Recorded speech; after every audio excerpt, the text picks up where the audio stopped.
part of the sadness had to do with, it was like tenderness. I think sadness too Mm-hmm. had to do, well, just holding the space for that God is always with me. So there's an undoing, but it felt tender. Mm-hmm. I also felt like grief came up Mm-hmm. in knowing that the that it looks different than my mind wants it to look and form. Mm-hmm. So it's letting go of Yeah. the people that don't work for me. Mm-hmm. I don't know if those are the right words, but Letting go of people that don't work for you. yes, Yeah. that don't lift up my spirit. And know and practicing the lesson, God is always with me. Mm-hmm. There's a spirit that's always with me, and I can rest in that. And Mm-hmm. I feel like I found that a little bit throughout the day, the last few days. So, Nice. yeah, that's where I am right now. Mm-hmm.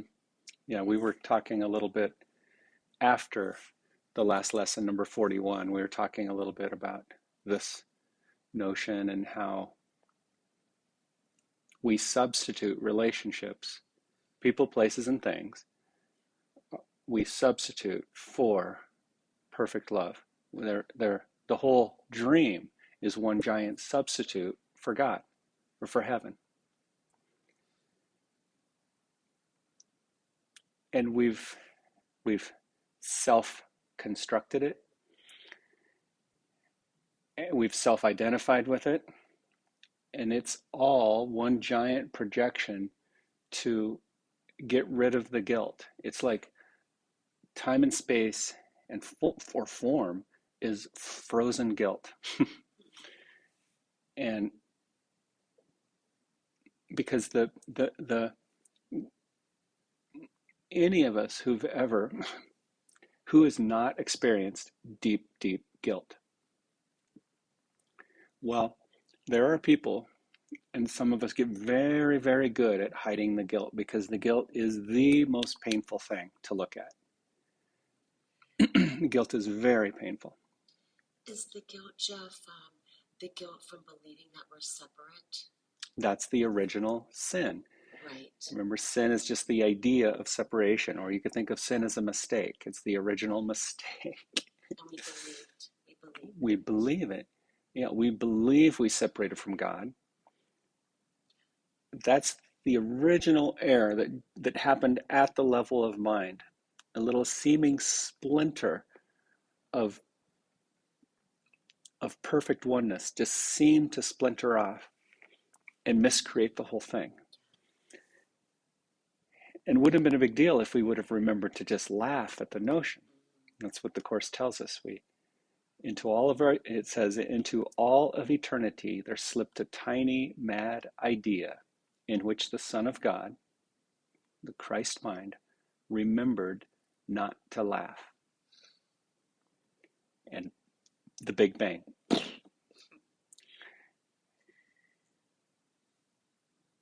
And so, see, if we can begin to laugh at the absurdity of the idea, it's why the Buddha's got the happy Buddha, because we remember to laugh at the insanity of it all. And that's our healing. It's not always appropriate to laugh. We can see the absurdity inside and then really be truly present with whatever the situation is and be truly empathetic. True empathy really means holding perfect unity in my mind for another who's grieving and be with them appropriately, right? If I get sucked into their pain, if I get sucked into their drama, that's not true empathy. It's worldly empathy. But now I've formed this codependent relationship in which I'm fed by someone else's problem or perceived separation. Right? It all comes back to the perception of separation. So So yeah, and so the the the sadness, the fear, the depression, the anxiety, all the different forms it seems to take are actually covers for the guilt and the fear that comes. Well, it's the guilt that believing we separated and the fear that there will be wrath if we return. It's just nonsense.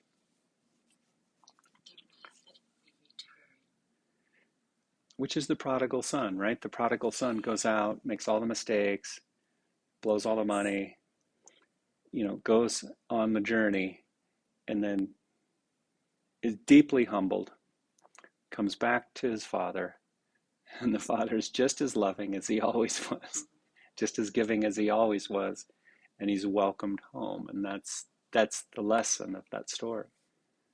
So so so lesson number 41 was it really touched you deeply.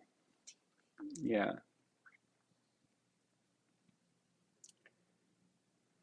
And so now, lesson number 42, God is my strength, vision is his gift. Wow.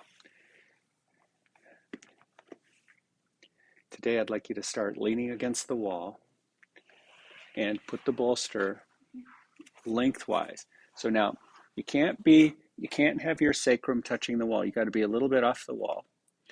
And the bolster is going to go lengthwise between, no, you had the shape right, between your lower legs. So you're going to get your lower legs up on top. There it is. And the legs just like that. So the feet are dropping off the sides of the bolster. It's going to lift the knees up. That's okay. With time and practice, the feet will start to slide more off the sides of the bolster as the hips release. For some people, so a lot of hips are and low backs are tight, and so this is what the shape can look like in the beginning for a lot of people. In fact, that's how it looked for me in the beginning. And so then as time goes by, we want the hips to release as the spine, as the low back starts to curve and release. Every once in a while, we want to go back and revisit it. Yeah, it's not just about advancing the shapes. If it were just that, we'd be doomed. Thank God we have a way out, and the way out is always in. So above all, the shapes are giving us an opportunity to repurpose sensation, to not be afraid of pain, and just start this cleansing process in the body as a reflection of the real cleansing that happens in mind.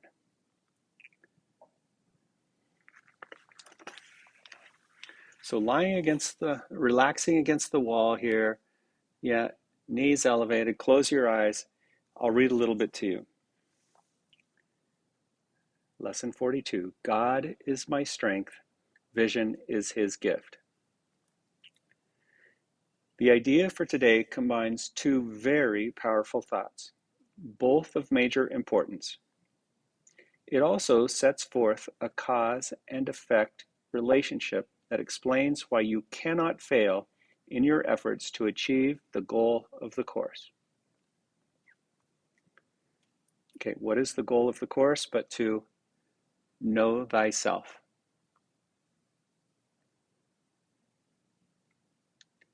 To accept the atonement, to know thy true self, happy and whole and complete as a perfect extension of God. And the Course tells us over and over again, it's the most natural thing we can do. Now, what's the perfect cause and effect relationship that explains why you cannot fail?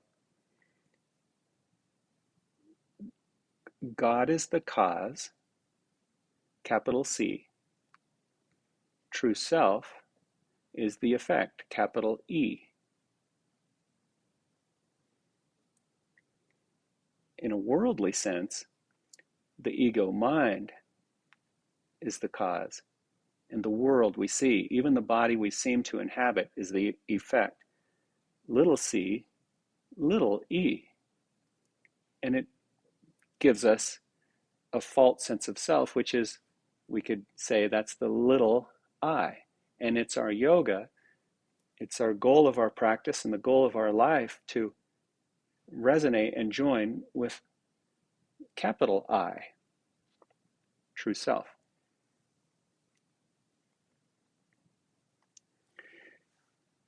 You will see because it is the will of God. Okay? It's a reflection back to the title. God is my strength, vision is his gift. The seeing is the perfect effect of the will of God.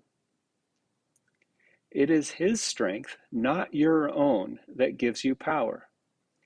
And it is his gift, rather than your own, that offers vision to you.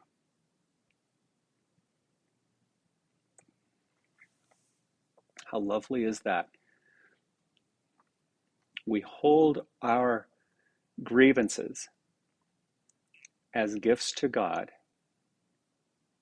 and then we can sit back and receive his gift of perfect peace, perfect happiness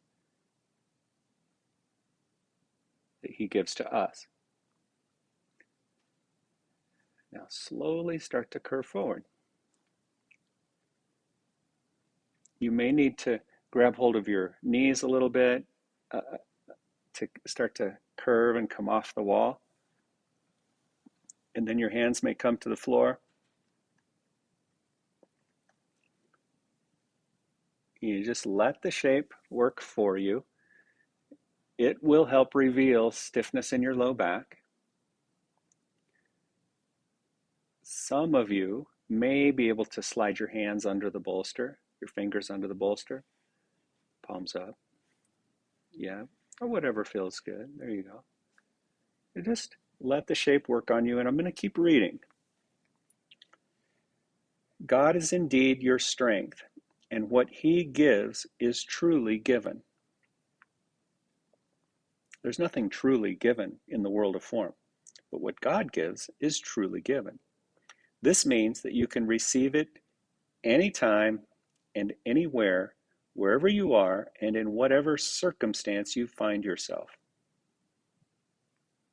Your passage through time and space is not at random. You cannot but be at the right place at the right time. Such is the strength of God. Such are his gifts. It's the memory of God. It's the Holy Spirit that sees the means, which is everything we do, and is there, waiting, gift in hand. Perfect love, perfect peace, and perfect guidance. It's like having a beacon of light as we walk through the shadows of death. A little nod to Psalm 23 in the Bible. As we walk through the shadows of the dream,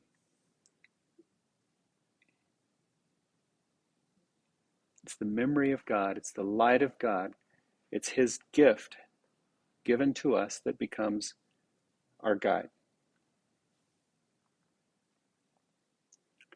Such is the strength of God, such are his gifts. Slowly raise back up.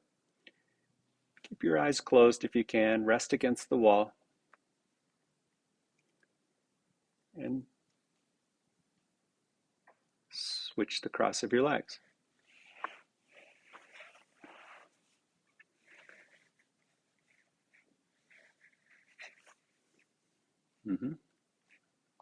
Resting against the wall. Let the shape work for you.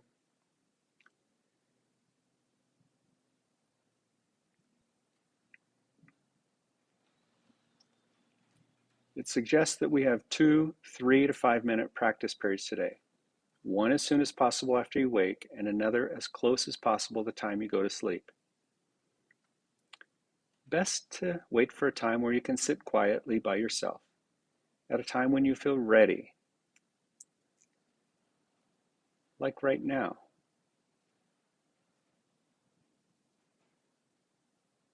Close your eyes and let the idea sink into your heart and mind. God is my strength. Vision is his gift.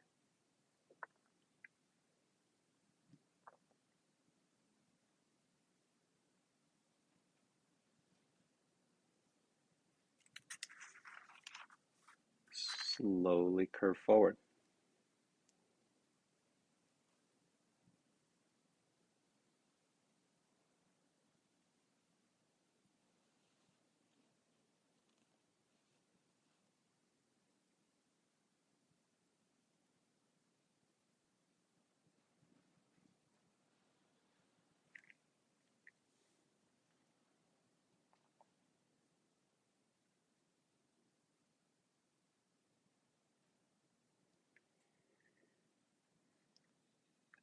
So in some lessons, we're asked to actively search the mind. And here in paragraph 6, it says, actively searching for relevant thoughts is not appropriate for today's exercise. Try merely to step back and let the thoughts come.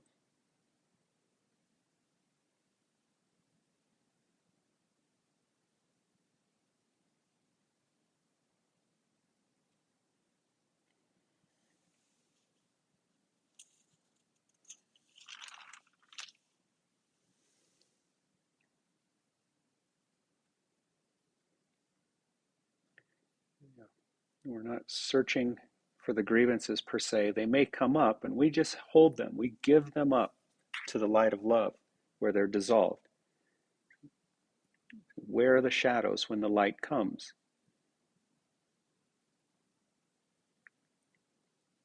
God is my strength. Vision is his gift. Slowly raise back up.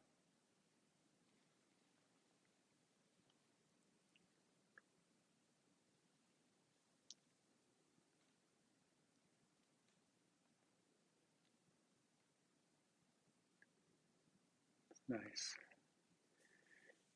Now, we'll set the bolster aside. Stretch your legs straight out in front of you.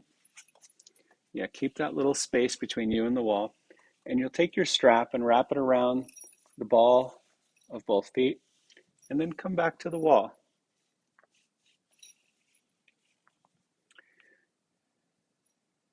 Now, when we have the legs up on the wall, we have the hands outstretched, and the hands and fingers do the work as the shoulders drop. You'll find a similar quality, but not quite the same. All I'd like you to do here is activate your toes, open the soles of the feet, press the knees to the floor, take up the slack like Lisa's doing, and maybe you come off the wall a little bit, but you could also be leaning against the wall. Let the chin come down toward the chest. Merely using the strap to find any unique sensation, any part that seems to be part of the resistance. You just notice that. And then maybe consider sliding or walking your hands down the strap a little bit towards your feet. There you go. Now, remember, we're not getting carried away by the shape. We're getting carried away by God's love.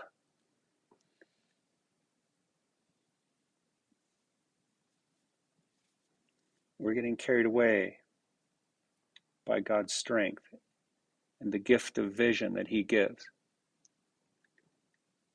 And simply using the shape to bring relevant sensations to the light. Maybe it's the low back, maybe it's the back of the knees, maybe it's in the feet. Maybe it's superficial, just underneath the skin, across your back. Maybe it's deeper to the bones. Make sure it's safe. Make sure you can be confidently in the shape.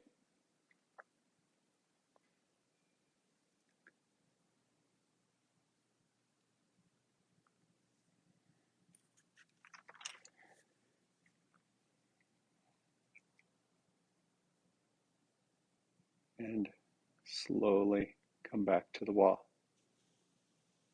That's nice. You can, yeah, I like that you can have a little resistance as you let the strap slip through your fingers. And then back to the wall. Set the strap to the side. Find a comfortable seat.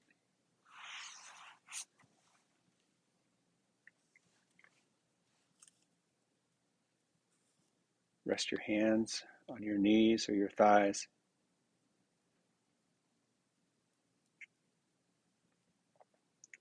In paragraph 7, it says, the idea for the day is a beginning step in bringing thoughts bringing thoughts together and teaching you that you are studying a unified thought system in which nothing is lacking that is needed and nothing is included that is contradictory or irrelevant. Nothing lacking, everything included.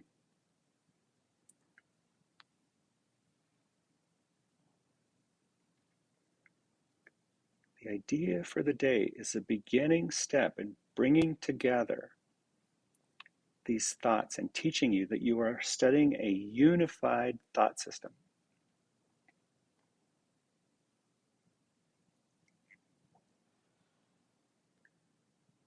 We begin to see through the lens of unity. The more often you repeat the idea during the day, the more often you will be reminding yourself that the goal of the Course is important to you and that you have not forgotten it. God is my strength. Vision is His gift.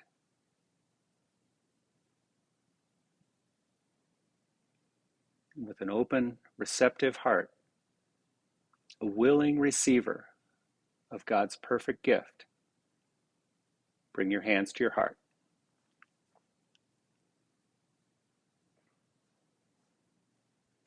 Namaste.